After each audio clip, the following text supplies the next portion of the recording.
what you pay for a space like this here if you were to go to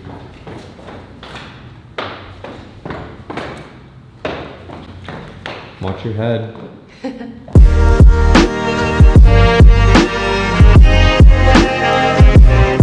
I was up so late editing last night, and then I woke up to get Justin Bieber tickets, and I don't even know what's going on. But let me just tell you guys, that is the first time I have ever successfully obtained Justin Bieber tickets during the pre-sale. I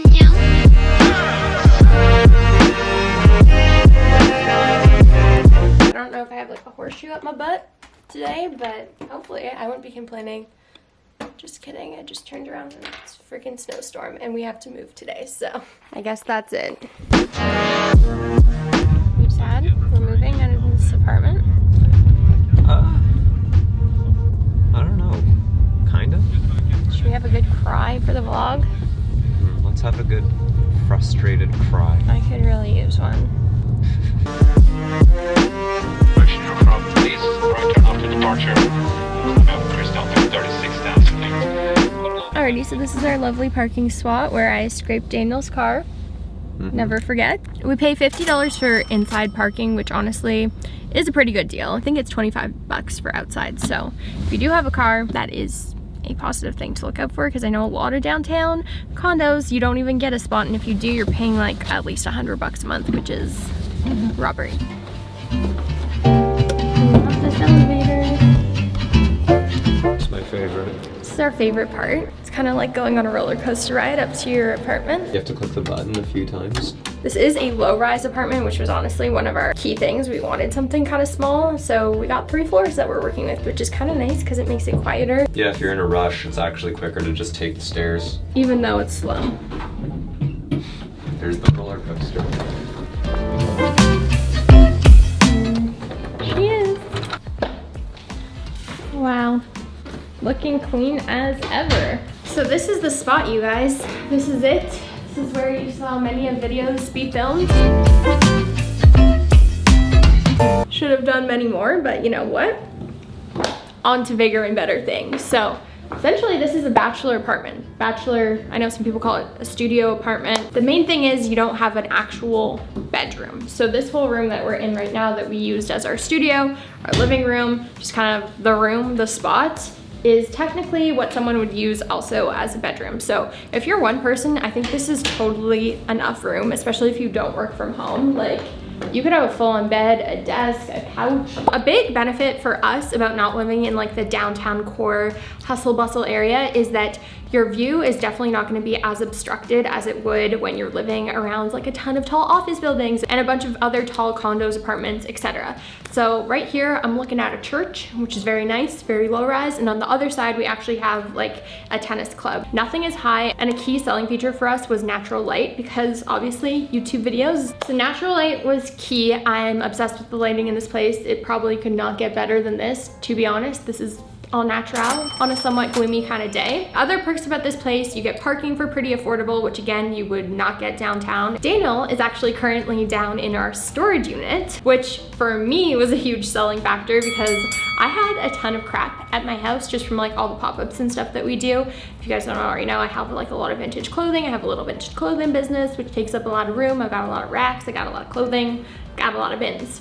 So I needed somewhere else to store the stuff, even though we have pretty good closet storage in this space, which I will show you now. So when you walk in, you have 2 closets right here. The first one is Daniel's. He got this lovely organizer off of Amazon. And then you have my closet.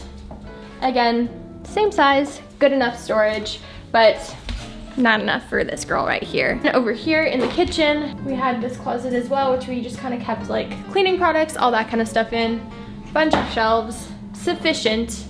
And the kitchen also had a ton of storage. But having that nice like little excess amount of storage that's not located in your actual apartment was definitely a bonus. This tape is it.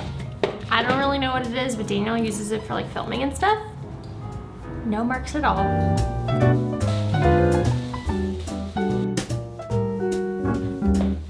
I feel like a lot of people glamorize moving, but in reality, this is what it looks like. I feel so dusty right now. I just feel like I want to wash everything because just moving is gross and we tried not to use a lot of boxes. Sustainability. One last rodeo. This is my Zoe 101 key. Alrighty, let me walk you through. So I know it might be hard to envision with no furniture in here, but I'll insert that footage so you guys can kind of see. We didn't have it like traditionally furnished because it was more of an office space, but there's definitely enough room for a bed, a sofa, a TV, a small dining room table. You've got room for activities in here. I showed you guys the closets before. Pretty spacious, not complaining. Not spacious enough for me, but hey, we all don't have thrifting problems. Probably would have been better if they just had one big closet Yeah, instead I kind of wish that was the case, but can't complain. I have my little filming corner. Come on into the kitchen that we barely used. When we did, it was sufficient. Again, tons and tons of storage. So like, if you're just one person or even if you're two people, you could use this storage for other things, not just kitchen stuff, because you're probably not gonna have that much kitchen stuff. So there's no dishwasher, but again, if you're one person, you probably don't need it. Save the water. There's storage over here. You could definitely put like a coffee machine and still have room to like chop up your veggies, your fruits, all that kind of stuff. So we liked that the kitchen was kind of like a decent size. We had a clothing rack here, so there's definitely room to store stuff here. You could have done like shelves or whatever. For us, we just had the clothing rack because this was kind of like my background for my videos. And into here, the bathroom, which I actually thought was super, super cute. Not the greatest of lighting situations, but really, really big for a studio bathroom. You have like full piece tub, shower. We took down the curtain, of course. You've got some storage here. And I will try and find a photo, but we actually had a little thing that I found from Target right over here. It was like a ladder. We're gonna bring it to our new place. So that was just to store like makeup and whatever. Yeah, decent sized bathroom. Everything functioned properly. Come on out to my little secret office oasis. This was kind of an added bonus. We definitely didn't need a patio, but the fact that there's like this whole extra square footage was kind of nice because when we did have friends over in the summer, it was like an extra area to go. It was really cute as well when we had it done, so I'll put footage of it complete there. It was quite big. Not the prettiest of views, but can't win them all. Generally with smaller apartments, hydro and your utilities are not always going to be included, so we do pay for a wall unit. That was luckily here when we got the place, so we didn't need to go out and buy one, but it will like boost up your hydro bills quite a bit, so that's generally not included.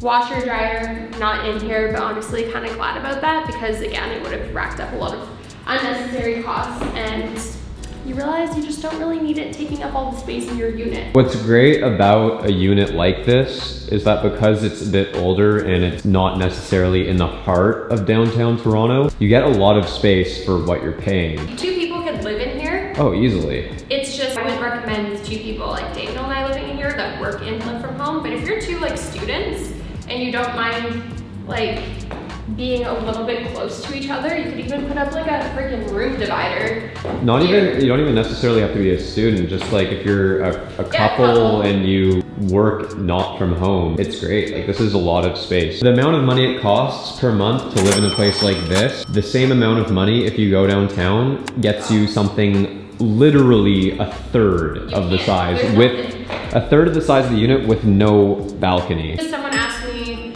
like, what can you get for $1,000 if you're a student looking for a place to live in Toronto? A basement, if that, and like who knows what you're getting in that basement. But the other only suggestion I would have is looking for a roommate. So how to find a place like this?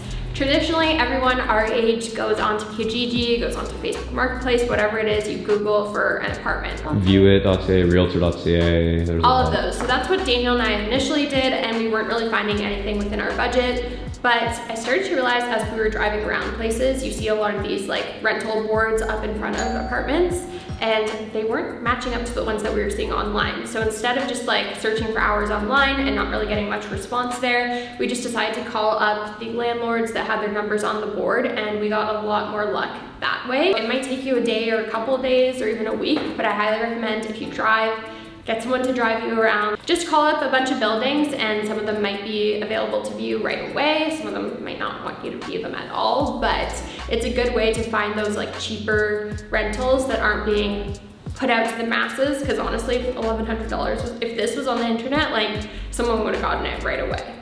Oh yeah. When we decided we didn't want to be here anymore, the landlord found a new tenant so quickly that we were actually getting our final month's rent back. Yeah. We're leaving a month early. They found someone that quickly. Like, these are very high demand. Although you're not downtown, I kind of mentioned this before, it fits our lifestyle really perfectly. My biggest piece of advice would be to look outside of those areas. We're still in Toronto. We are still in the city. We're literally a 5-minute bus ride from the subway, which will then take you like 15 minutes to get right downtown. So that's it. It's not that inconvenient. You just kind of got to look outside of the box and weigh your costs. Where would you rather spend your money? I would rather personally have a little bit more space and have to spend a couple bit more dollars on an Uber on the weekend if that was a priority.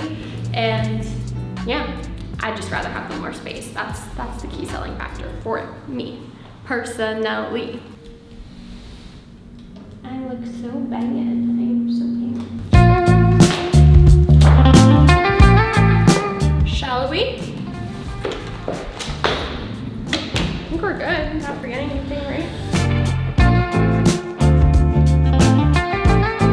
Guys, this is really exciting because this is the first time I'm filming in our new house. Like, what the heck?